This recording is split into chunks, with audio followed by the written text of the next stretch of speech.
Let's take you directly to the state of Tamil Nadu. The elections must have been all gone and dusted, but the politics continues. This time, AIADMK now trying very hard to fight back the return of Sasikala. And she's quite adamant. Chinnamma is proving to be a pariah problem for the AIADMK. After holding a huddle yesterday, the warring EPS and OPS have now joined hands, this time to take on their common enemy, VK Sasikala. 16 AIADMK leaders have been shown the door for speaking to Sasikala, and the party command has warned that any other leader who is in communication with her will face the same action. The AIADMK has made it very clear before the polls.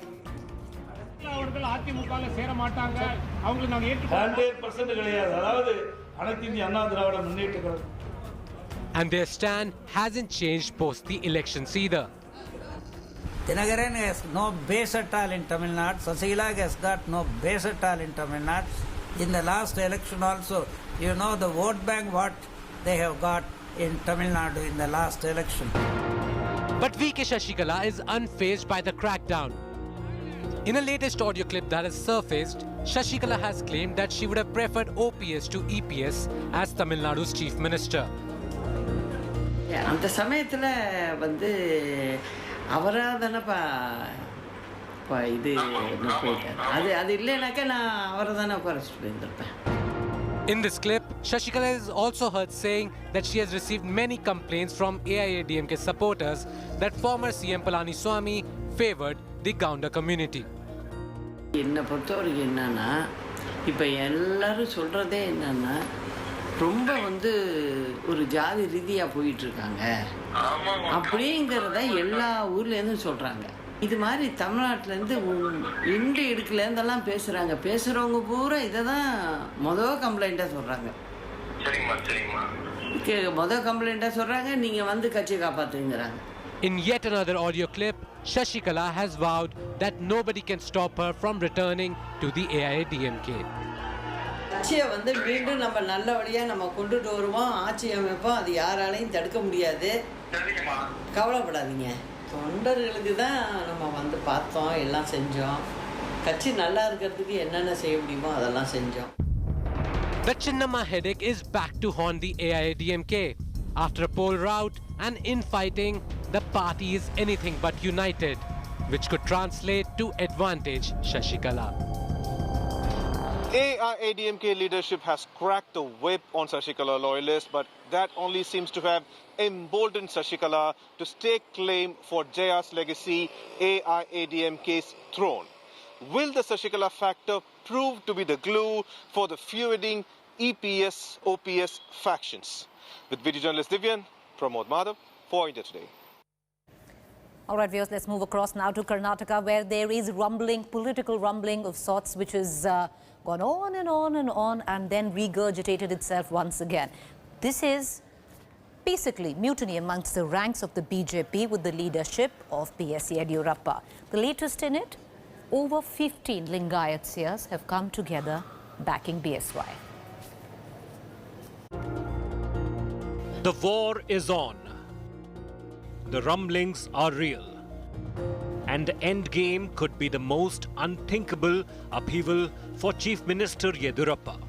With the BJP government firmly sitting in factions for and against the Chief Minister, wheels have begun to turn, both within the party and in the Chief Minister's office. Most crucially, the BJP's Karnataka unit will hold a core committee meeting on June 18th. Amidst all this talk of leadership change in the state, the party's Karnataka in charge will use the meeting to submit a mood of the party report to the BJP High Command in Delhi. Breaking his silence a few days ago on speculations over the leadership change, Yeddyurappa said he will resign only when they ask him.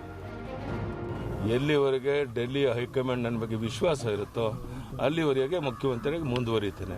ಯಾವ ದಿವಸ ನೀವು ಬೇಡ ಯಡಿಯೂರಪ್ಪನವರೇ ಅಂತೇಳಿ ಅವ್ರು ಹೇಳ್ತಾರೋ ಆ ದಿವಸ ರಾಜೀನಾಮೆ ಕೊಟ್ಟು ನಮ್ಮ ರಾಜ್ಯದ ಅಭಿವೃದ್ಧಿಗೋಸ್ಕರ ಹಗಲು ರಾತ್ರಿ ಕೆಲಸ ಮಾಡ್ತೇನೆ. ಆದ್ದರಿಂದ ಯಾವುದೇ ಗೊಂದಲದಲ್ಲಿ ನಾನಿಲ್ಲ.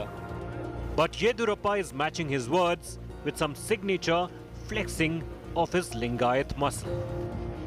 Seers from 17 Lingayat mutts have thrown their weight behind Yeddyurappa. They have released a statement in support of the Chief Minister, saying that remarks made against Yeddyurappa are not just an insult to him, but also to the entire Lingayat community. The seers added that Yeddyurappa should continue for the next 2 years, irrespective of his age. The support for Yeddyurappa came days after his son met Lingayat seers. As we have reported before, Yeddyurappa, the Lingayat strongman, cannot be so easily dethroned, and has proven in the past that looking beyond him can be a problematic exercise for the BJP. But if Mission YEXIT does manage to gather strength, these are the 4 probables.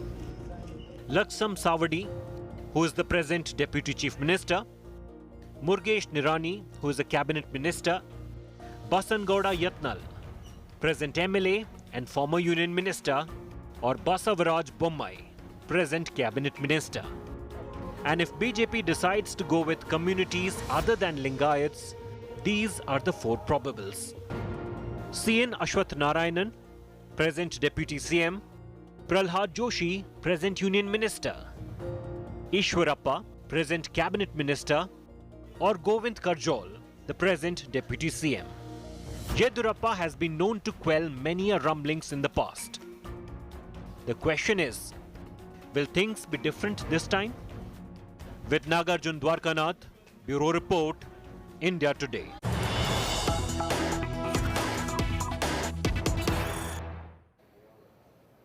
Here's the latest news break coming in. The Chief Minister of Uttar Pradesh, Yogi Adityanath, has now gone ahead attacking Rahul Gandhi.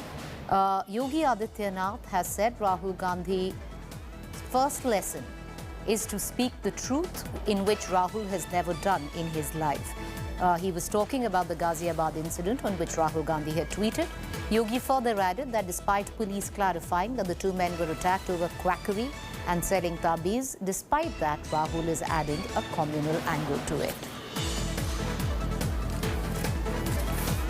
All right, viewers, let's quickly shift focus. Now, the strain that has been found in India of coronavirus has been labelled the Delta strain.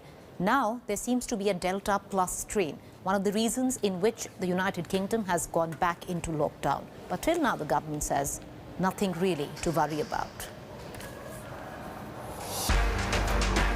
The Delta variant first sequenced in India has mutated toward Delta plus variant. But there is no immediate cause of concern as its occurrence is still low. The virus is smarter. It's getting probably more infectious and probably also trying to develop immune escape property. As long as our vaccines work against these variants, we should be okay. The Delta plus variant is being reported in countries across the globe like the USA, Canada, United Kingdom, Russia, among others, pushing the UK into extending a lockdown once again. Here is what the Indian government says. Yes, a new variant has been found. This is a variant of interest. This is not as yet classified as a variant of concern. लेकिन जो change आई है, जिस तरह से आई है, उसके effect को अब scientific तरीके से watch करना चाहिए. Though there is no indication yet of the severity of the disease, Delta Plus is said to be resistant to the monoclonal antibody cocktail treatment for COVID-19. I think this is also a very important lesson which reminds us to collect more genomic sequencing data or samples, both within the country and outside the country. That's how you can fight the pandemic, by identifying the new and emerging variants as early as possible. Majority of the cases were associated with travel from Nepal, Malaysia and Singapore. Speaking to India Today, Dr. Anurag Agarwal, the director of INSAGOG, the consortium of labs that are undertaking genome sequencing in India, has said that not every mutation leads to higher transmissibility or severity in infection, and that they are keeping track. Public Health England has said that Delta Plus variant has been identified in at least 6 genomes from India as of 7th of June. With Milan Sharma, Sneha Murdani, in Delhi for India Today. Now, over 10 lakh students are seeking clarity on what would be the assessment barometer on which they will be assessed for Class 12th examination. Well, this could be the mix on which the board, CBSE, is looking to assess 12th examination students.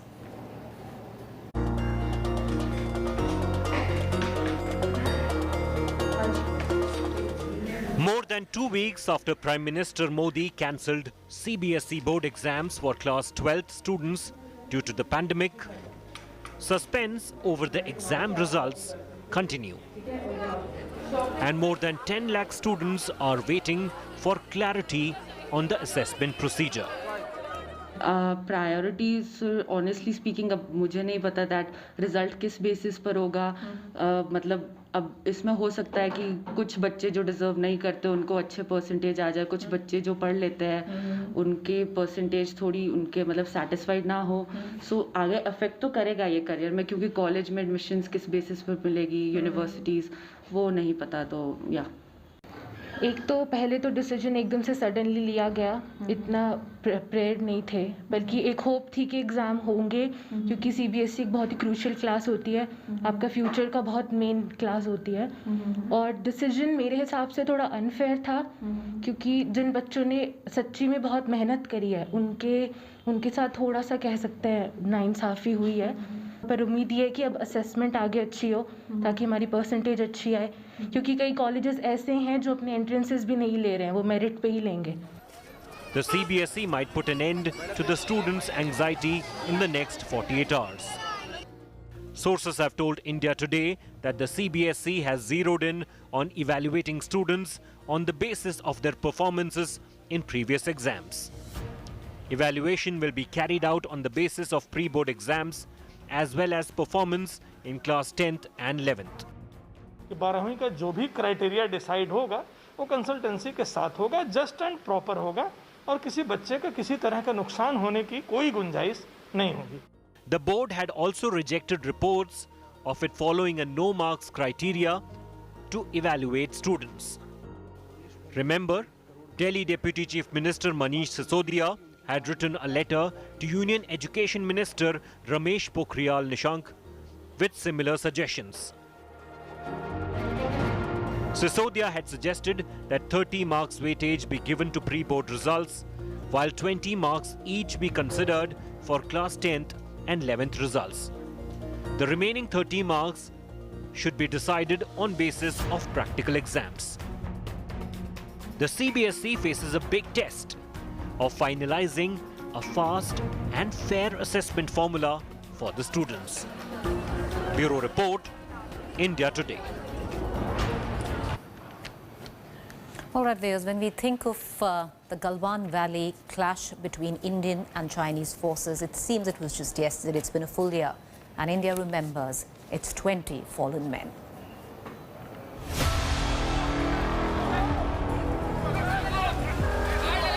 Raw courage caught on camera. A young army captain leads the charge in knee-deep, icy water of the Galwan River to push back Chinese army soldiers creeping forward on June 15th last year. Courage caught on Chinese cameras as the young braveheart stares the enemy down. Inspired by this brave officer, Colonel Santosh Babu, commanding officer of the 16th Bihar Regiment, led from the front, he was tasked to construct an observation post at Galwan. The Chinese attacked the Indian army at the line of actual control. But despite being outnumbered, Chinese soldiers pelting stones from adjoining heights and attacking with sharp metal rods with spikes, Colonel Santosh Babu refused to be evacuated and led from the front. He was awarded the Mahavir Chakra posthumously.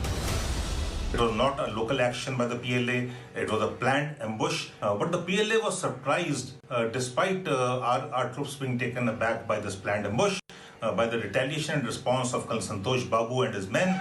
Those 20 martyrs, we salute them. And because of that, there is the cost they inflicted on the PLA was so heavy that PLA thereafter decided that this is not a good strategy, it's not good tactics. Naib Subedar Nuduram Soren led his column bravely in the Galwan River clash and resisted the enemy's efforts to push back Indian soldiers. He fought to his last breath in icy cold waters and was awarded a Veer Chakra posthumously. Havildar K. Parni, the gunner, was part of the 16 Bihar patrol that was attacked by the Chinese troops. Despite being outnumbered, Havildar Parni led from the front and made the supreme sacrifice. He was awarded the Veer Chakra posthumously. Nayak Deepak Singh, the battlefield nursing assistant, in the middle of the battle continued to provide aid to injured soldiers. He was killed in action, saving the lives of his comrades in arms. He was awarded the Veer Chakra posthumously. Sepoy Gurtej Singh, who spotted the enemy build-up and alerted fellow troops about it, and rushed into the battle to save his brothers in arms.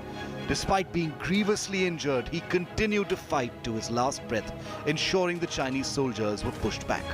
He was awarded the Veer Chakra posthumously.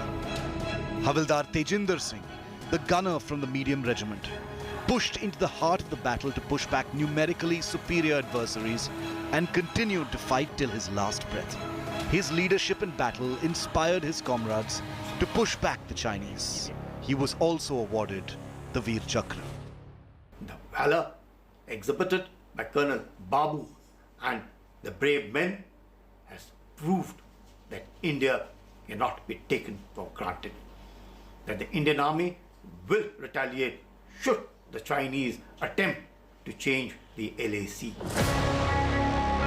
14 other braves who made the supreme sacrifice of their lives were awarded the Sena Medal for gallantry for resisting the Chinese attempts to push back Indian soldiers, establishing an observation post in Galwan.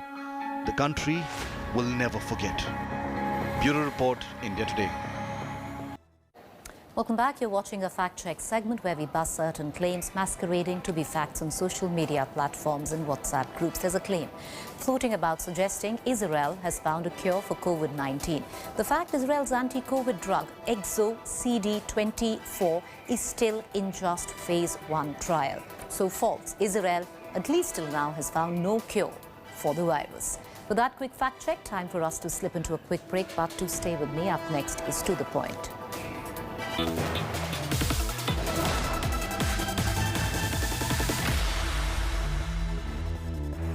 more news and updates, log on to India.